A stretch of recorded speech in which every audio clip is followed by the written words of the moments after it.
Merci de nous préférer sur New Info. C'est l'heure de décryptage. Nous recevons Mamadou Diouf. Mamadou, bonjour, vous allez bien? Bonjour Michel, je On va vais très bien. parler de la Libye. L'accord politique de Berlin prend de l'eau. Mamadou, qu'est-ce qu'on peut retenir de l'accord politique de Berlin qui a réuni les frères libyens et pourquoi cet accord a pris de l'eau? Il faut rappeler que l'accord politique de Berlin, c'est une des médiations multiples qui ont été faites pour mettre fin à la crise libyenne. C'est elle qui avait réussi avec cette particularité. Ça s'est fait à Berlin, c'est vrai, en Allemagne, mais il y a les Nations Unies qui ont joué un rôle extrêmement important.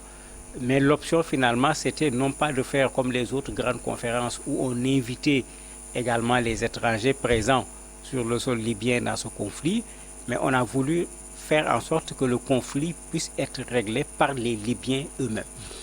Et c'est ce processus interlibyen, comme on l'avait appelé, qui a permis de mettre sur pied une assemblée qui n'était plus une assemblée de l'Est ou bien de l'Ouest, mais une assemblée pour la Libye, qui a permis de mettre en place le conseil présidentiel, puisqu'on ne s'était pas entendu pour pouvoir avoir un président de la République.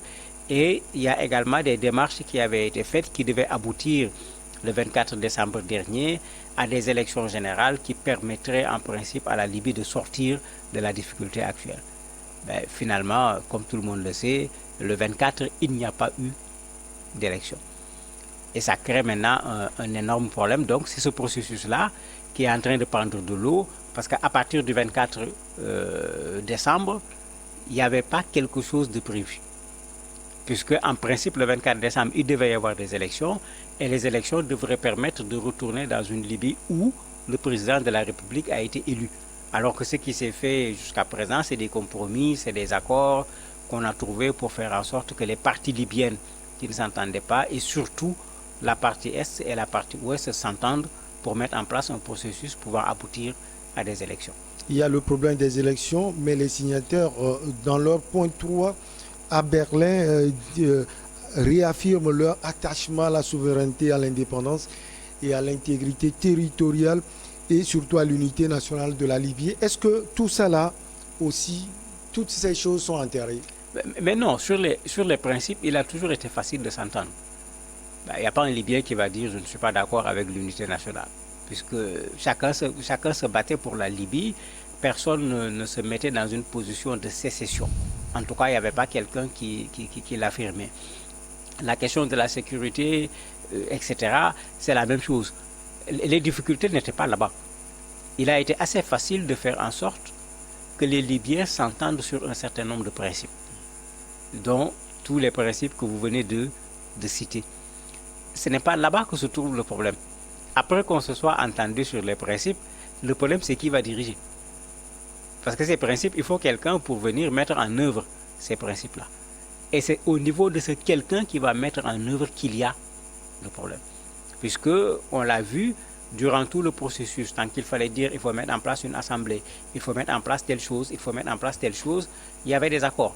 Même sur la question de l'argent, ils ont trouvé le moyen de s'entendre pour que le pétrole soit... Parce qu'on exploitait le pétrole à l'est, il fallait l'évacuer à partir de l'ouest. On s'est entendu pour pouvoir évacuer le pétrole et chacun va prendre une part. Mais à partir du moment où on disait déposer les candidatures, c'est là où les problèmes ont commencé. Parce que certains trouvaient que mais telle personne, comme le fils de Kadhafi, ne pouvait pas être candidat. D'autres trouvaient que le général lui-même ne peut pas être candidat. D'autres disaient que mais non, même si ce n'est pas lui, il prévoit son enfant ne peut pas être candidat. On n'était plus dans la première logique. On est revenu à de la confrontation entre des groupes où chacun essaye de mettre en place son candidat et d'empêcher à l'adversaire de pouvoir avoir son candidat, ce qui a fait traîner les choses. Et malheureusement, c'est revenu au niveau des institutions. Au Parlement, on a commencé à ne plus s'entendre. Il y a eu un conflit entre l'exécutif et le Parlement. Ben, finalement, le processus est tombé carrément dans l'eau. Alors Mamadou, on a vu aussi tout le méli-mélo autour de ces élections, fin d'année, début d'année, report sur report, on parle de 3 mois, 4 mois, 6 mois après. Finalement, est-ce qu'il faut selon vous d'autres accords? Mais non, il faut une troisième conférence de Berlin. Il y en a eu 2 pour arriver à ce qu'on a eu. Il faut une troisième conférence de Berlin en espérant que ça va être la bonne. Le vrai problème, c'est qu'aujourd'hui, il y a une sorte de vide sur le plan juridique. Puisque jusqu'au 24 décembre, on s'était entendu, il y avait un gouvernement d'union nationale qui avait été mis en place, on était d'accord, il y avait une feuille de route, on était d'accord, etc. Puisque les élections n'ont pas eu lieu le 24, à partir du 24, l'ancien gouvernement a confirmé que Beïda reste Premier ministre. D'ailleurs, même la communauté internationale soutient Beïba. Mais au niveau de l'Est, on dit non, il ne peut pas continuer à être Premier ministre parce que la période qui lui avait été donnée est terminée. Donc il faut maintenant un autre Premier ministre, ce qui n'était pas l'avis de l'ONU. Finalement, à l'Est, on a choisi également un Premier ministre et ils ont choisi Fathi Bachaga comme Premier ministre. Bachaga, qui est l'ancien ministre de l'Intérieur, est quelqu'un qui a de l'influence également à l'Ouest, parce que ça fait partie de ce qui a rendu les choses plus compliquées. Puisque pendant un temps, c'était toujours une affaire Est-Ouest, mais celui que l'Est a choisi comme Premier ministre, il a été ministre de l'Intérieur et il a des appuis également au niveau de l'Ouest, de sorte que pendant un temps, on a craint, et la crainte n'est pas encore totalement dissipée, qu'il puisse y avoir même des affrontements entre ses partisans et les partisans de Beïba. Donc c'est ça qui a créé, c'est ce vide-là qui fait qu'aujourd'hui, quand quelqu'un de l'Ouest dit une chose, quelqu'un de l'Est dit le contraire. Quand à l'Ouest on valide une chose, le Parlement à l'Est dit que ce n'est pas valide, il faudrait qu'on s'asseye à nouveau pour tracer encore un chemin pour 3, pour 4 mois, je ne sais pas trop. L'essentiel qu'on s'entende sur comment faire pour aboutir aux élections qui ont été ratées, ce qu'il ne fallait pas faire tout simplement. Alors parlant de l'accord de Berlin, on a vu 3 pays africains, il y avait l'Algérie, il y avait la République du Congo, ou le Congo-Brazzaville, et puis l'Égypte. Ma question, est-ce que l'Afrique doit jouer un grand rôle dans cet accord à venir? Mais c'était à l'Afrique de jouer le premier rôle depuis fort longtemps.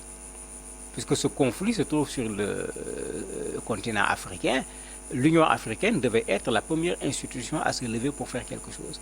Elle a essayé, mais malheureusement, comment voulez-vous que l'Union africaine vienne résoudre un problème où la France, tout en étant avec le gouvernement officiel est quand même en partie avec le général également Haftar au niveau de l'Est, l'URSS est au niveau de l'Est, la Turquie est au niveau de l'Ouest.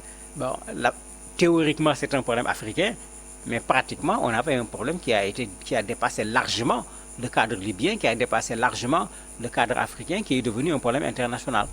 Et cela fait que la voix de l'Afrique, pour ne pas dire la pression de l'Afrique, elle vaut quoi devant la Russie? Elle vaut quoi devant la Turquie? C'est la raison pour laquelle l'action de l'Afrique n'est pas allée très loin.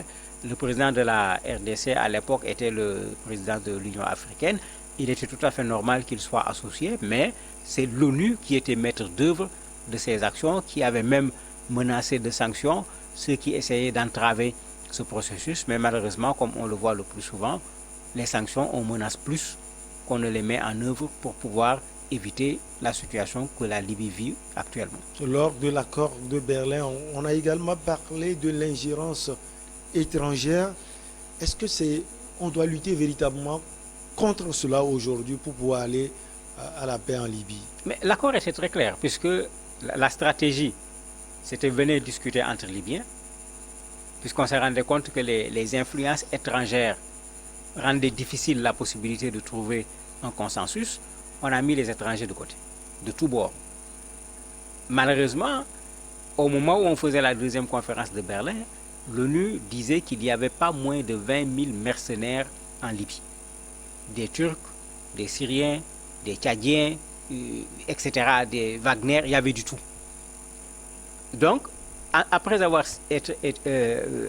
s'être accordé sur la feuille de route, on s'était accordé également pour que maintenant, puisqu'il y a un processus de réconciliation, on ne va plus résoudre le problème par les armes, que les milices quittent le territoire libyen. Mais là, ça a posé immédiatement des problèmes, même dans le gouvernement d'union qui a été mis en place. Quand la ministre des Affaires étrangères a dit qu'il faut qu'on applique cette partie des accords de la deuxième rencontre de Berlin, qui demande à ce que les gens partent, et elle a demandé à ce que les Turcs partent, on a entendu des coups de feu. Ce qui veut dire que les gens avaient toujours besoin de cet apport extérieur parce que chacun d'entre eux n'était pas encore convaincu qu'on aura une solution par la voie de la négociation pour qu'éventuellement, si la négociation ne marche pas, qu'on puisse avoir quelqu'un sur qui s'appuyer pour, malheureusement, la forme militaire qui n'est pas du tout à souhaiter pour la Libye, après tout le temps que les Libyens ont souffert depuis la mort de Kadhafi. Alors, les partis avaient aussi promis d'apporter leur soutien, leur plein soutien aux efforts de médiation de la mission d'appui des Nations Unies en Libye. Est-ce qu'il y a ce soutien? Est-ce que cette mission a le soutien des Libyens? Le soutien a existé jusqu'au moment où il fallait déterminer qui va diriger la Libye. Puisque, en ce moment, c'était les principes. Il faut faire telle chose, on était sur les principes. On a vraiment vu quelque chose qui marchait. Quand il y avait des difficultés, on reconvoquait les gens, on s'asseyait, on trouvait une solution, on avançait. C'est pratiquement à 8 mois des élections que les gens ont commencé à dire, mais attendez, on est toujours sur les principes. Des élections, c'est également quelque chose de matériel. Il faut enregistrer les électeurs, il faut préparer tout un ensemble de choses. Et à l'Assemblée, quand il a fallu parler du code électoral, les problèmes ont commencé. Parce que pour être candidat, il faut respecter un certain nombre de conditions. Dès que l'Assemblée a dit voilà les conditions pour être candidat, les problèmes ont commencé. Parce qu'on a dit que si tu es militaire, il faut démissionner 3 mois avant. Donc on ouvrait la porte au maréchal Haftar. Alors qu'il y avait des gens qui disaient que le maréchal Haftar ne peut pas être candidat parce qu'il fait partie de la crise en tant que telle. Le Premier ministre qui avait été choisi comme Premier ministre unifié, pas comme Premier ministre de l'Est ou de l'Ouest, Beiba a déclaré lui également sa candidature. Bon, finalement, c'est en ce moment que les problèmes ont commencé parce que le fils de Kadhafi, certains ont dit que le fils de Kadhafi ne peut pas être candidat. Les gens de sa tribu ont dit que s'il n'est pas candidat, dans leur zone, personne ne fera campagne électorale et il n'y aura pas d'élection. Donc il y a d'autres enjeux qui n'avaient pas été pris en compte par Berlin, où on pensait que les gens vont venir, on donne les critères, les gens deviennent candidats. Certains se sont sentis écartés parce qu'on a dit que si il faut être libyen, il faut également que l'épouse du candidat soit libyenne. Et chaque cas s'adressait à une personne parmi les gens qui étaient intéressés par la candidature. Et souvent, les gens de leur camp se sont rebellés.